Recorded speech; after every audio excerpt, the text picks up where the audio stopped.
Halo semuanya, kembali lagi bersama saya Michael. Di video kali ini kita akan update keadaan market kripto. Khususnya di minggu ini saya rasa ini akan menjadi minggu yang besar untuk kripto ya. Kenapa alasannya kita akan coba bahas di video kali ini. Apa saja berita-berita yang akan ada termasuk dengan teknikalnya dan kira-kira tren market kripto dengan minggu besar ini apakah positif atau negatif ya. Jadi akan cukup menarik. Kalau teman-teman suka video ini, penjelasannya jangan lupa untuk share videonya, like ataupun subscribe. Kita langsung masuk aja ke dalam videonya. Update dulu untuk hari ini market naik 1,8%. Bitcoin mengalami penguatan dalam beberapa hari terakhir ya. Kita bisa lihat dia naik 12,5%. Ini yang kita sempat bahas di video terakhir juga, kita bahas bahwa Bitcoin dominance ini reversal gitu ya. Nanti kita coba lihat lagi secara teknikalnya. Ethereum justru condong melemah gitu ya, turun 1,4%. Beberapa altcoin masih mengalami kenaikan. Kita bisa lihat dari sini ada Golem ya, ini kripto lagi rising gitu ya. Golem GLM naik 96% dalam 7 hari terakhir. Ravencoin, ada Solana juga lagi ada kenaikan. Flow, Near Protocol, nanti kita akan ada bahas Near Protocol sedikit karena ada beritanya gitu ya. Avalanche, Uniswap, Bitcoin maupun Matic ya. Kita lihat di sini Bitcoin juga cukup atas. Apakah ada yang koreksi di sini?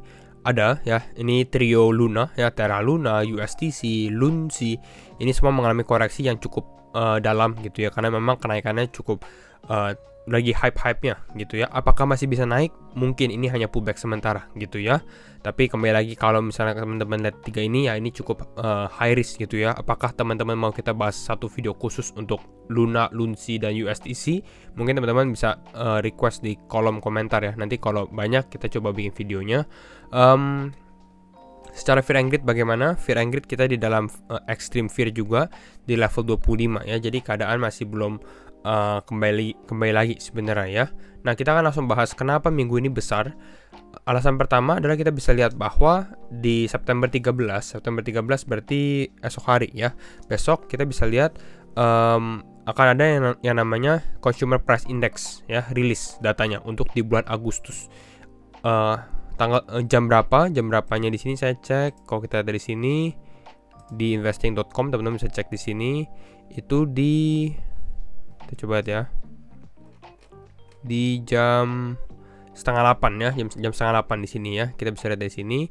Kalau kita lihat secara forecast US Consumer Price Index dari year on year-nya yang akan rilis jam setengah 8 waktu Indonesia Barat ya. Jadi teman-teman ingetin juga karena akan cukup volatile untuk market kripto.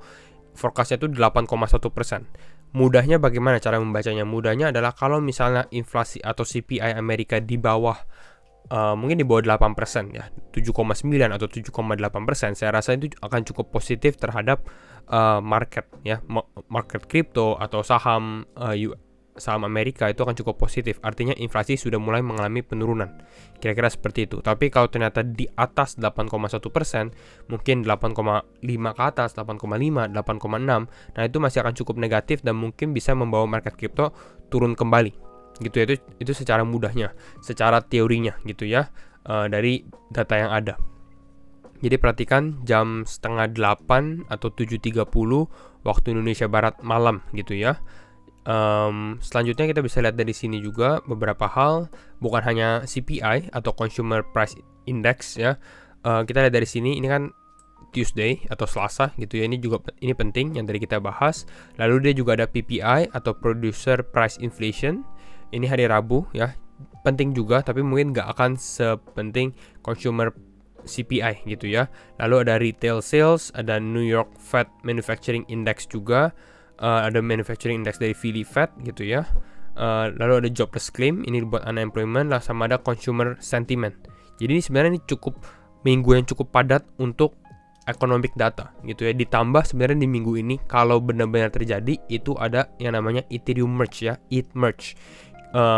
Sekitar tanggal September 13 sampai September 15. Jadi teman-teman bisa lihat harga Ethereum, mungkin beberapa kripto yang efek juga Ethereum Classic, LDO atau Lido, itu juga mungkin akan ada volatilitas juga pada saat lagi merging. Seperti itu kira-kira ya. Kita lihat dari sini juga, next week headline CPI is expected to show deflation month on month. Ini menurut TED Talks Macro. Deflation artinya mengalami penurunan ya, inflasinya bukan inflasi tapi deflation, mengalami penurunan. seharusnya ini adalah sesuatu yang bagus. Kenapa? Karena inflasi yang kita alami selama beberapa bulan terakhir ini cukup signifikan gitu ya. Deflation ini dia bilang ini secara month on month gitu, jadi secara bulan ke bulannya. Di sini dia bilang akan hal itu bahwa I'm saying next week could be a very good week for risk assets. Jadi kalau menurut dia ini akan cukup bullish kalau menurut si TED Talks Makro di minggu ini gitu ya, dengan tandanya kalau misalnya kita mengalami penurunan. Ditambah lagi Tree of Alpha di sini bilang tomorrow is CPI day ya, forecast 8,1% yang tadi kita bahas. Lalu dia juga ada bilang 6,1% untuk yang core ya. Di sini dia bilang beberapa hal syarat dia gitu ya. Ini kira-kira bakal naik atau turun.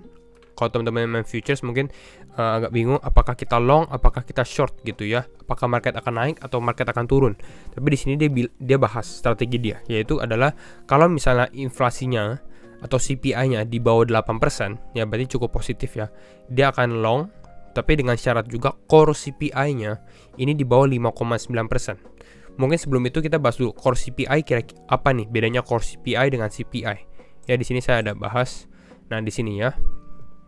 Kalau CPI ini buat inflasi ya, yang seperti yang kita biasa bahas gitu ya, untuk semua barang gitu ya, untuk semua barang. Sedangkan core inflation atau core CPI ini lebih ke arah untuk barang-barang penting aja, yang intinya aja gitu ya. Barang-barang yang volatilitasnya cukup yang tinggi itu nggak dimasukin gitu ya. Kenapa nggak dimasukin? Ya biar lebih stabil harganya gitu ya.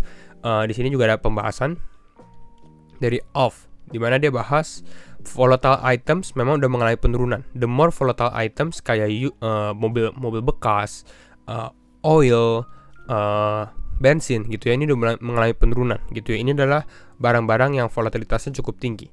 Jadi sekarang semua berhubungan dengan month on month core inflation. Jadi orang-orang akan lihat month on month core inflasinya bagaimana. Month on month core inflation untuk saat ini, kalau teman-teman perhatikan ya, ini yang kita bahas di sini. Ini juga akan rilis di tanggal dan jam yang sama. Itu secara forecast itu minus 0,1%. Makanya di sini TED Talks Makro tadi bahas bahwa mengalami deflation atau deflasi gitu ya. Di sini ya minus 0,1% secara ekspektasinya.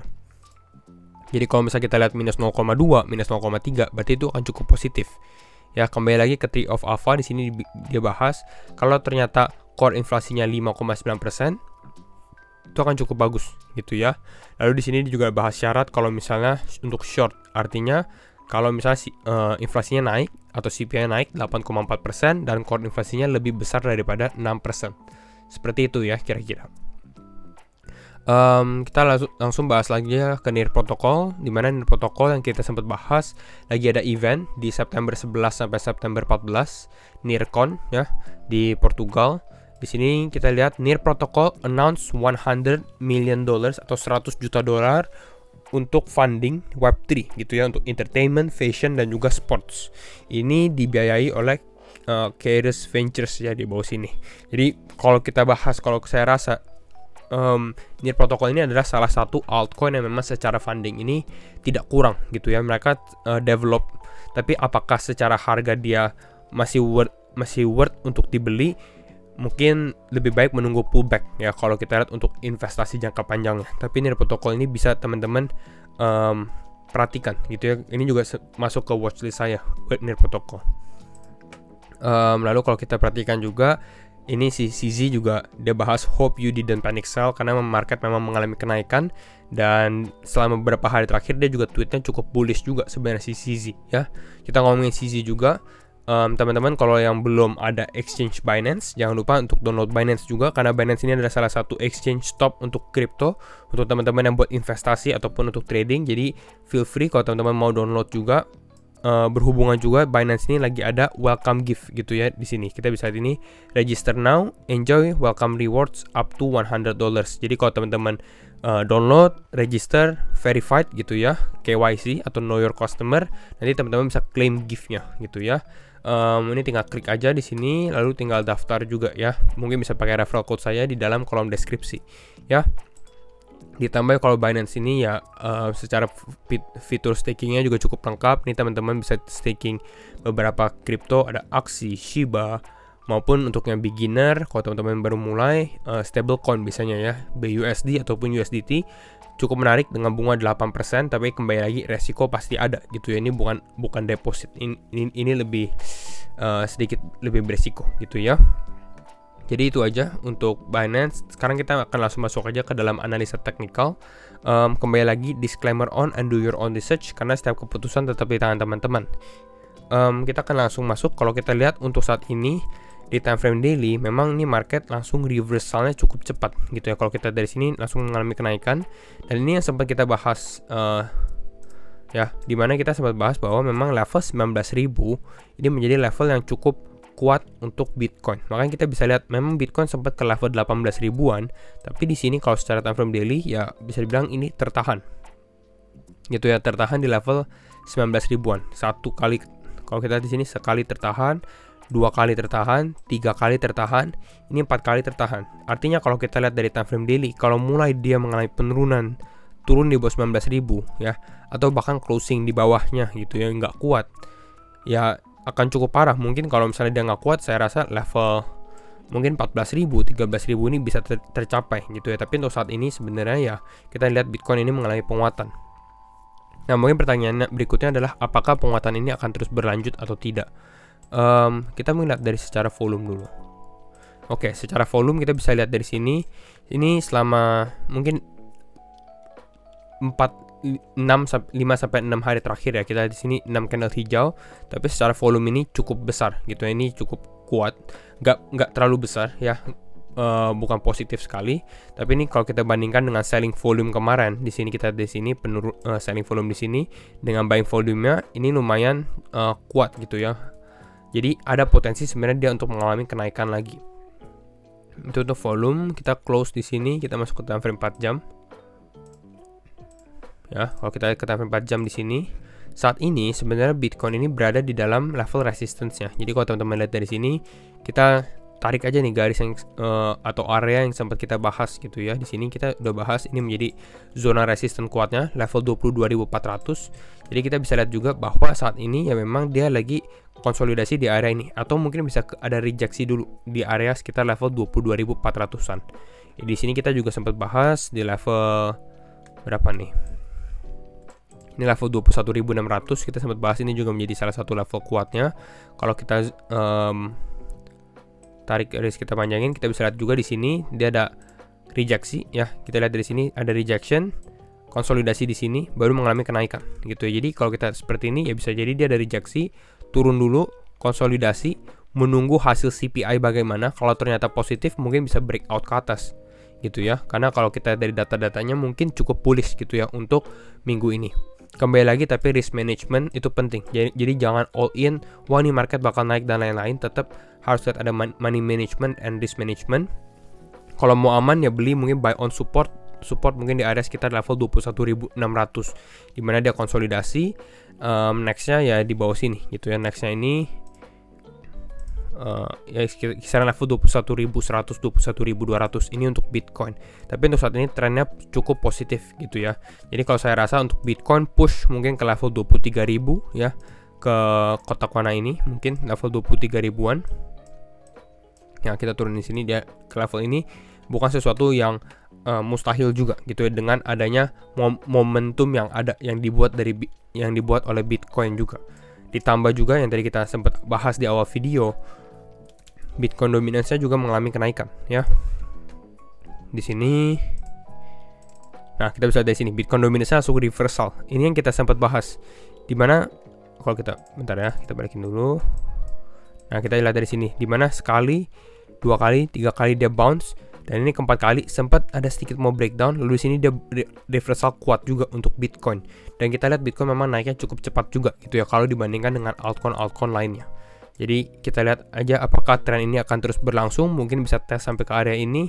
Ini juga cukup oke juga kalau untuk Bitcoin dominansi untuk naik sampai ke area ini. Mungkin Bitcoin bisa ke level 23.000, 23.500 seperti itu ya. Jadi kira-kira itu dulu untuk update market crypto hari ini. Dan kalau misalnya teman-teman suka video ini, jangan lupa untuk share videonya, like ataupun subscribe. Dan sekali lagi thank you semua for watching and see you in the next video. Bye bye.